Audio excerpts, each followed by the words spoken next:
What's going on, my little piglets? It's your BFF Pork Chop here, and I'm coming at you with another update with Pork Chop. I'm going backwards. I should be going forwards. Jesus Christ. I'm ready to go home. I'm tired. This week isn't even over yet. I want to go home. So, hope you guys are having a good weekend ahead. And on top of that, I hope you guys are going to just kick its ass. If you're betting on the games, I pray that you win. If you're enjoying time with your family and friends, I hope that as well. And that you just take care of what needs to be taken care of, and that everything will fall into place as it should. But that being said, I have some funny stories to tell you. Some ridiculous stories to tell you also. One and the same, if you think about it. But the funny thing that happened to me this week was a customer story. So I am not gonna, I don't even know the name of the customer. So I guess I can't protect their identity by changing the name. But now the customer is, okay, so I took this delivery, I think it was Tuesday, might have been Wednesday, I can't remember which day. And the ridiculous shit that I had to put up with on that was, so I was delivering to this local company, and I get there and it's nobody's there. It's empty. And I'm like, alrighty, this blows. So they didn't give me a phone number for the person I was delivering to. So I called the business number, called the office, and lo and behold, it just rings and rings and rings and rings, and then finally it goes to their voicemail. So I'm just saying, hey, you know, it's calling with the flower shop, and you know, I'm trying to make a delivery for this person. Please give me a call back. And I'm like hanging out for a bit, and I was like, you know what? I don't have time for this shit. I got another delivery to make. So I go to the next delivery, and I'm like, okay, I'll swing back by just in case they're back, because they could be, you know, on lunch break, or they could be, you know, out of the office, because it's one of those businesses where it's like a cleaning service. It's like a cleaning lady service. And so they're probably all out doing jobs, which is what they do. It's no big deal. And so I go back, and no dice again. And so I like, okay, so I call up at the shop, and my coworker and friend Jordan answers, and I'm like, hey, was there a phone number that the person sending it, do they have a phone number that I can call? She said, yeah, sure. So she gave me the phone number for the person that sent the flowers. And it rings and rings and rings and rings, and I'm like, oh my God. And then my favorite thing happened. My favorite thing when it comes to being a delivery driver. The person you were trying to reach has a voicemail box that hasn't been set up yet. Goodbye. Hangs up. That should be illegal. You should have to pay a fine, like 20 bucks a day for every day that fucking thing isn't up to date and you don't have it set up. That's how I think it should be. I think the phone company should tap into that and realize that you have a voicemail box that's set up or not. And they just charge your bill, like 20 bucks a day. And then the proceeds go to like some cool charity, like, you know, Toys for Tots or St. Jude's Children's Research Hospital, you know, stuff like that. But regardless, so I sit there fuming for a few minutes, and then I call them back, lather, rinse, repeat. And so I'm like, oh, Jesus Christ, whatever. So I left, and about halfway back to the shop, because it was, like I said, I had one more run, one more stop to make, and then I went back. So I just went back to the shop. I get about halfway there, and I get a text from that number I called. And paraphrasing here, it's pretty funny though, paraphrasing, but it says, who is this? You've called me twice already, ... question mark. And I said, yeah, hi, this is Colin with the flower shop, and I'm just trying to drop off this arrangement for so-and-so, and nobody's answering. And they're like, oh, they text me back, and like, she must be off to lunch, ... I would have expected you guys to deliver this around noon, ... but I guess not. I'm like, okay.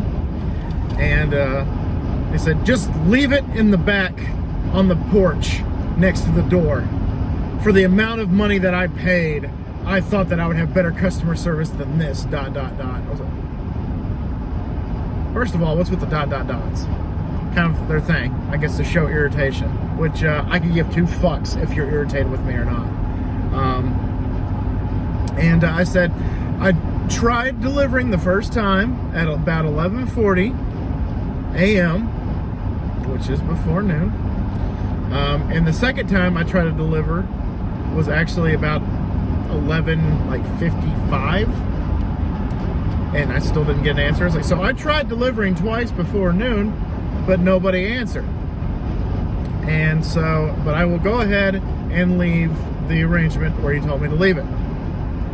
And so they just said, okay, thanks, like heart emoji, 100%, or 100 emoji. I'm like, okay. So I took the picture and sent it to the person, and I got a thumbs up, eggplant 100.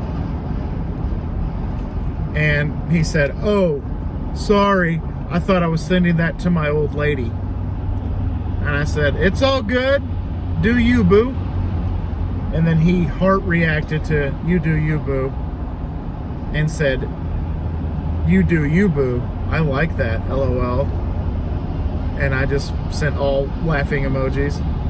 And then he responded with, do you work for the flower company, or are you just the delivery girl? So this dude thought I was a chick. So I said, nope, I work for the flower shop, and I am a dude. And he said, oh shit, sorry, ... I said, it's all good, have a nice day. And I should have put ... That's kind of like the last like punch, but I was like, I'm not gonna do that shit. So I got hit on by a guy that was delivering flowers to his wife, but then you hit on the delivery driver just because you think that they're a female. It's kind of like, that's a little creepy. That's a little asinine, and that's a little scumbag-ish, if you ask me. And that being said, there have been multiple times where I've had attractive delivery women, whether it be pizza or Walmart groceries or Amazon or UPS or FedEx. I've had a plethora of good-looking, attractive females that are delivering my goods and service to me and my wife, but I don't go hitting on them, especially when I'm married. It just doesn't pass the smell test. Doesn't feel authentic. Doesn't feel right. So with that, I just want to say we should do better as a society, especially because I was told by Jordan, who took the order for this guy, that he was an old, raspy sounding man. Just the way he talked and the way that he sounded, she was like, yeah, he was an old man. So not only that, he's like a creepy little grandpa. He's a creepy little old guy trying to score with the delivery chick. This ain't a porno, buddy. That ain't gonna happen. It ain't gonna happen. I'm sorry. Also, I'm a dude and I'm married. Now, I thought to myself, I said, self, if you didn't give two shits about this job, about the company, about your wife's job, about your boss, you should have just gone for it. And I would have catfished the hell out of this guy. That was my intent right in the middle of all this back and forth exchange going on. And I was like, if I didn't care, I would have just done it. Because my boss was not happy about she wasn't mad at me, she was mad about what he was saying and what he was doing. Because she also thought, you're sending flowers to your wife and you're hitting on the delivery driver. How asinine is that? I just hit my elbow on my coffee mug.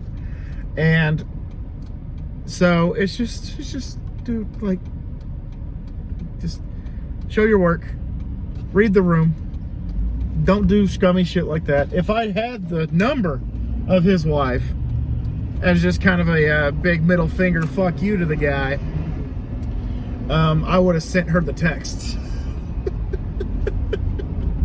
Just to be that guy. But I didn't have her number. All I had was his and her work number, which obviously I can't text pictures to the work phone.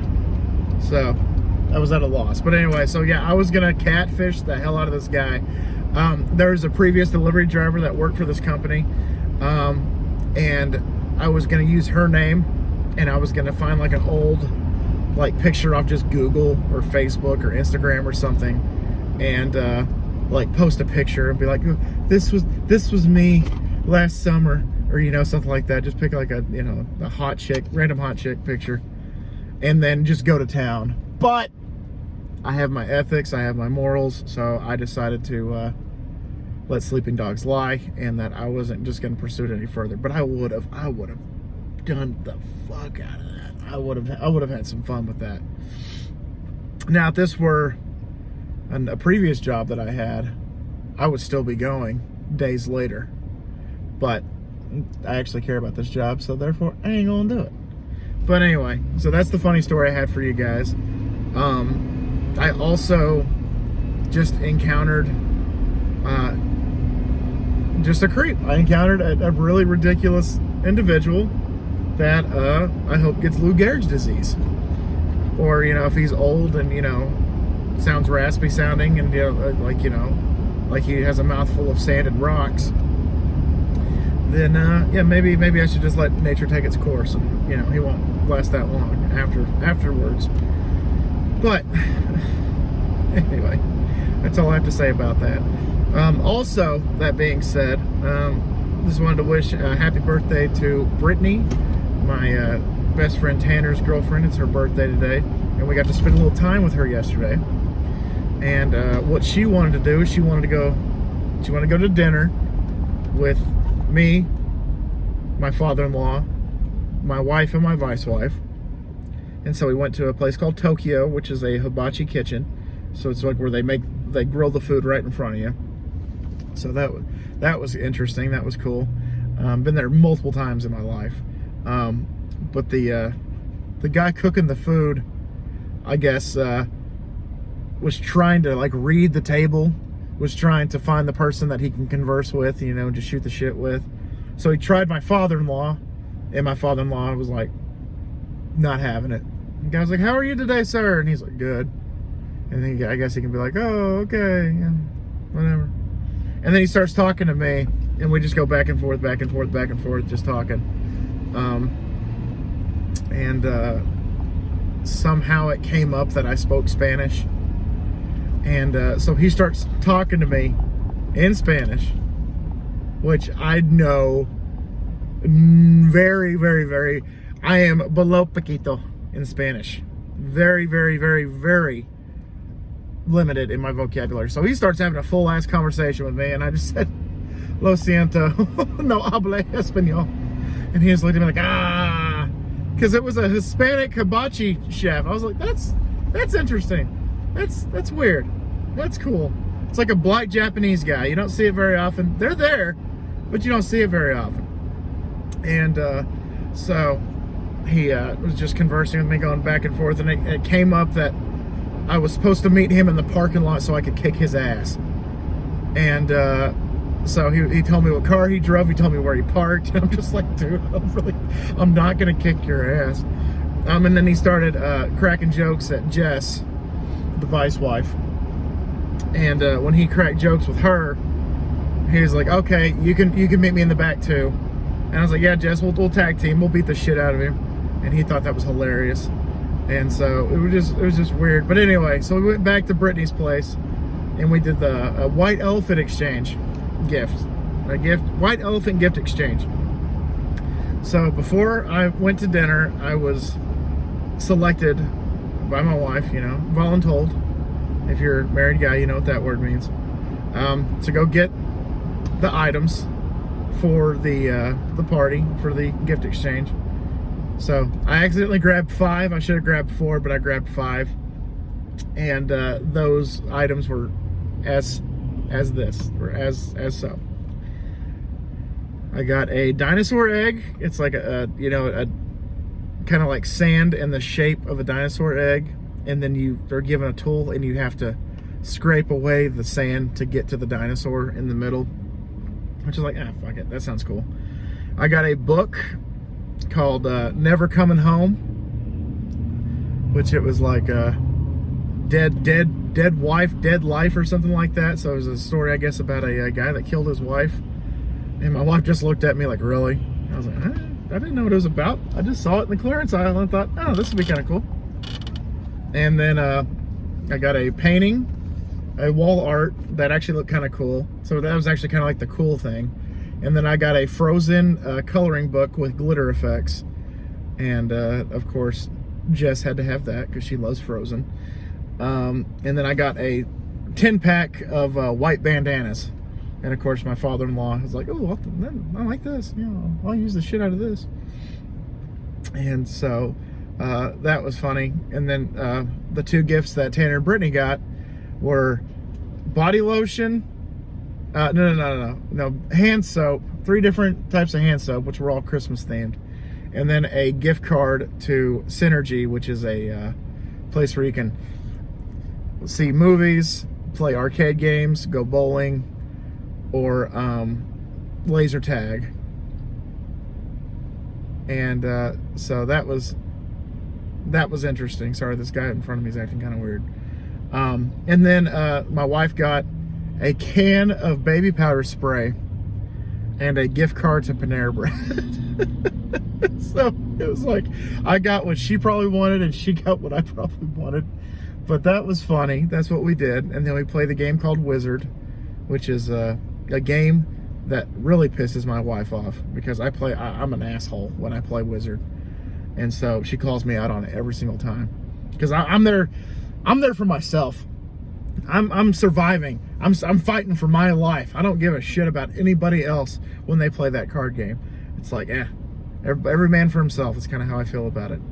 But yeah, that's all I got for you guys. I'm stuck in a drive-through, so I'm just gonna get out of here. I've been going on way longer than I anticipated. So I hope you guys, like I said in the intro, are gonna have a great weekend and that things are just gonna line up for you and that you just have a great day. And always remember, my little piglets, Colin Pork Chop loves y'all the most. So y'all take it easy, guys, and I will see y'all next time. Bye, guys.